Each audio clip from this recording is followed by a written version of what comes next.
आध्यात्मिक पथ की कहानी सुनने वाले सभी श्रोतागणों को जय श्री कृष्णा, जय श्री राधे।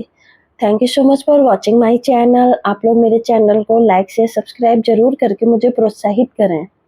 आज का जो वीडियो है वो कर्ण से संबंधित है। आइए जानते हैं कर्ण का जन्म कैसे हुआ।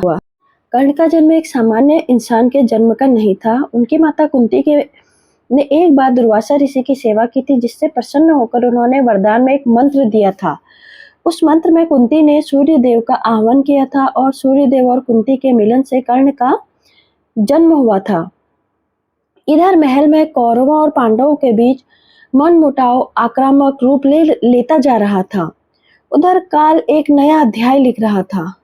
पांडवों की माता का एक और पुत्र था। कौन था वह और क्यों नहीं था वह अपने भाइयों के साथ? कर्ण कौन था?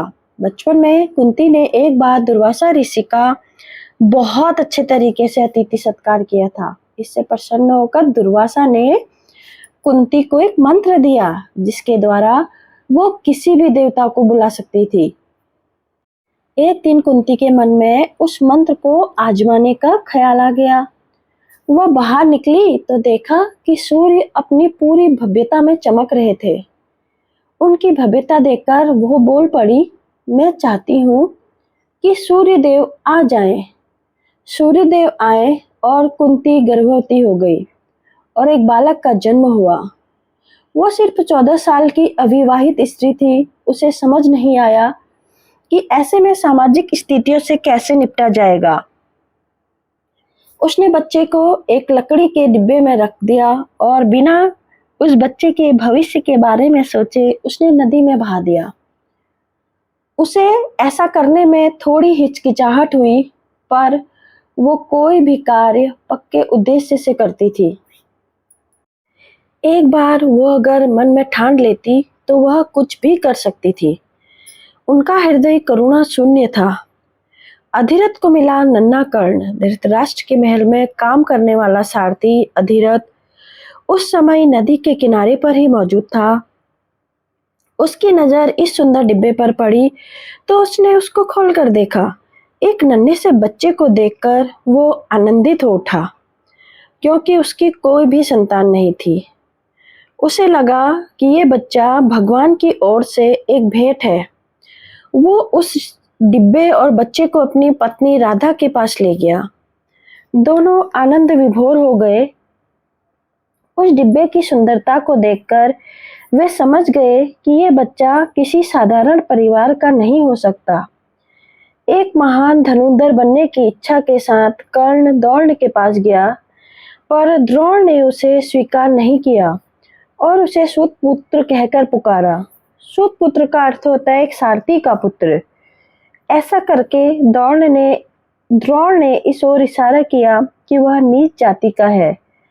इस अपमान से कर्ण को बहुत ज्यादा ठेस पहुंची। राजा या फिर रानी ने इस बच्चे को छोड़ दिया।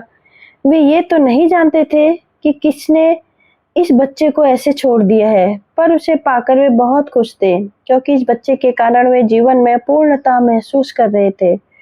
उस बच्चे के बाद में कर्ण नाम से जाना गया। वह एक अद्वितीय मनुष्य था। जन्म से ही उसके कानों में सोने के कुंडल और उसकी छाती पर एक प्राकृतिक कवच था। वह अद्भुत दिखता था। राधा ने बहुत प्रेम से उसका पालन पोषण किया। अधिरथ खुद एक सारथी था, इसलिए वह कर्ण को भी रथ चलाना सिखाना चाहता था, पर कर्ण तो धनुर्विद्या सीखने के लिए बेचैन था। उन दिनों सिर्फ क्षत्रियों को शास्त्रों और युद्ध की कला की शिक्षा ग्रहण करने का अधिकार था। ये राजा की ताकत को सुरक्षित रखने का एक सरल तरीका था, क्योंकि अगर हर कोई शास्त्रों का इस्तेमाल करना सीख जाता तो तभी सभी शस्त्रों का इस्तेमाल करने लगते। कर्ण क्षत्रिय नहीं था, इसलिए उसे किसी भी शिक्षक ने स्वीकार नहीं किया। द्रोण पहुंचे हस्तिनापुर। द्रोण को अपने शास्त्र देने से पहले परशुराम ने यह शर्त रखी थी कि वो कभी भी किसी क्षत्रिय को इनके बारे में कुछ नहीं सिखाएंगे। द्रोण ने वचन तो दिया, पर वो सीधे हस्तिनापुर चले गए और क्षत्रियों को शस्त्र सिखाने के लिए राज दरबार में नौकरी कर ली। वे ऐसे ही थे, एक महत्वाकांक्षी मनुष्य उनके अपने आदर्श थे। उन्हें सभी धर्मों, शास्त्रों, नियमों और ग्रंथों का ज्ञान था, पर उनमें रत्ती भर भी कोई नैतिक संकोच नहीं था। वो एक महान शिक्षक थे, पर एक चालाक और लालची मनुष्य भी थे। द्रोण के हस्तिनापुर आने से पहले पांडवों और कौरवों को कृपाचार्य युद्ध कौशल सिखा रहे थे। एक दिन सभी लड़के गेंद से खेल रहे थे। उन दिनों गेंदें रबड़, चमड़े या प्लास्टिक की नहीं बनी होती थी। वे ज्यादातर घास फूस को अच्छे से बांध कर बनाई जाती थी। गेंद गलती से कुएं में गिर गई। उन्होंने गेंद को कुएं में तैरता देखा, पर किसी ने समझ में नहीं आ रहा था कि उसे बाहर कैसे निकाला जाए, क्योंकि कुआं गहरा था और उसमें सीढ़ियां नहीं थी। उसी समय द्रोण उधर से गुजरे और स्थिति को देखते हुए पूछा, क्या तुम लोग क्षत्रिय नहीं हो? वे सब बोले, हम क्षत्रिय ही हैं। तो क्या तुम में से किसी को धनुर्विद्या नहीं आती है? अर्जुन बोला, हाँ, मैं एक धनुर्धर हूँ और मैं इस दुनिया का सर्वश्रेष्ठ धनुर्धर बनना चाहता हूँ। द्रोण ने उसे ऊपर से नीचे तक देखा और बोले, अगर तुम धनुर्धर हो तो तुम इस गेंद को बाहर क्यों नहीं निकाल पा रहे? उन्होंने पूछा, तीर का इस्तेमाल करके हम गेंद को कुएं से बाहर कैसे निकाल सकते हैं? द्रोण ने कहा, मैं दिखाता हूँ। भीष्म पितामह ने द्रोण को बनाया राजगुरु।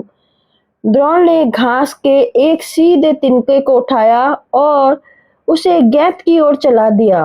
वो घास गेंद में घुस गई। उसके बाद द्रोण ने एक के बाद एक घास के टुकड़े चलाए, जिससे वे एक तार बन गई और इसका इस्तेमाल करके द्रोण ने गेंद को बाहर निकाल दिया। वे लड़के द्रोण की कला को देखकर हैरान हो गए। ये सब किसी जादू की तरह था। उन्होंने द्रोण से ये कला सिखाने के लिए कहा। द्रोण ने उनसे कहा कि वो तब तक उन्हें नहीं सिखा सकते जब तक वो उनको अपना गुरु स्वीकार नहीं कर लेते। वे सभी लड़के द्रोण को भीष्म पितामह के पास ले गए। भीष्म पहचान गए कि वो कौन है। वे जानते हैं कि द्रोण कौन है और वे उनकी प्रतिभा के प्रशंसक थे। भीष्म ने उन्हें राजगुरु बना दिया, मतलब भावी राजाओं के गुरु। फिर द्रोणाचार्य के साथ प्रशिक्षण शुरू हो गया और इसके साथ ही कौरवों और पांडवों के बीच प्रतिस्पर्धा भी शुरू हो गई। कुछ ही सालों के प्रशिक्षण के बाद वे सभी महान योद्धा बन गए। भाले के साथ युद्ध लड़ने में युधिष्ठिर सबसे अच्छे थे। गदा युद्ध में भीम और दुर्योधन एक बराबर थे। वे दोनों लड़ते लड़ते थक जाते थे, पर कोई किसी को हरा नहीं पाता था। अर्जुन सबसे अच्छे धनुर्धर थे। नकुल और सहदेव तलवारबाजी और घुड़सवारी के महारथी थे। कर्ण को स्वीकार कर दिया था। द्रोण ने एक महान धनुर्धर बनने की इच्छा के साथ कर्ण द्रोण के पास गया था, पर द्रोण ने उसे अस्वीकार किया था और उसे सूतपुत्र कहकर पुकारा था। सूतपुत्र का अर्थ यानी होता है एक सारथी का पुत्र। ऐसा करके द्रोण ने उस ओर इशारा किया कि वो नीच जाति का है। इस अपमान से कर्ण को बहुत ठेस पहुंची और भेदभाव और अपमान की बार बार सामना करने की वजह से एक सच्चा सीधा इंसान एक अधम इंसान में बदल गया। जब भी कोई उसे सूतपुत्र कहता तो उसकी अधमता इतनी ऊंची उठ जाती जितनी कि उसके प्रकृति में नहीं था। द्रोण द्वारा क्षत्रिय न होने के कारण अस्वीकार किए जाने पर कर्ण ने परशुराम के पास जाने का फैसला किया और परशुराम युद्ध कलाओं के सबसे महान शिक्षक थे।